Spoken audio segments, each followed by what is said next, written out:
వారు మెదక్ నియోజకవర్గ పట్టభద్రులకు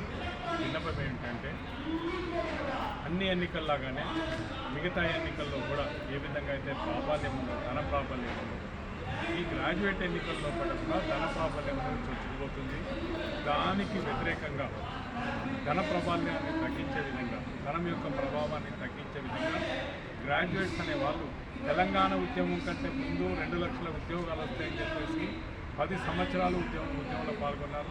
ఉద్యమం వచ్చిన తర్వాత మళ్ళీ 10 సంవత్సరాలు వెయిట్ చేసి మళ్ళీ ఏ ప్రభుత్వం వచ్చినా కూడా ఏదైతే గ్రాడ్యుయేట్స్కు జరగాల్సిన న్యాయం, వారికి రావాల్సిన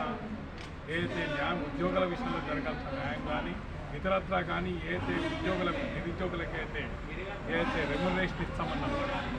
నిరుద్యోగ వృత్తి ఇస్తామని అయితే ప్రభుత్వానికి హామీ ఇచ్చినాయి. గత ప్రభుత్వ హామీ కానీ ఈ ప్రభుత్వ హామీ కానీ హామీల వరకే ఉంది కానీ ఆ ఊసే ఎక్కడం లేదు.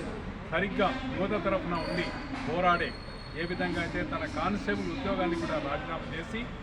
ఏదో పోరాటంలో నిలుస్తున్న శ్రీశైలం ముదిరాజు గారికి మద్దతుగా మీరందరూ కూడా తప్పనిసరిగా నమోదు చేసుకొని ఇతనికి ఓటు హక్కు ఇవ్వాల్సిందిగా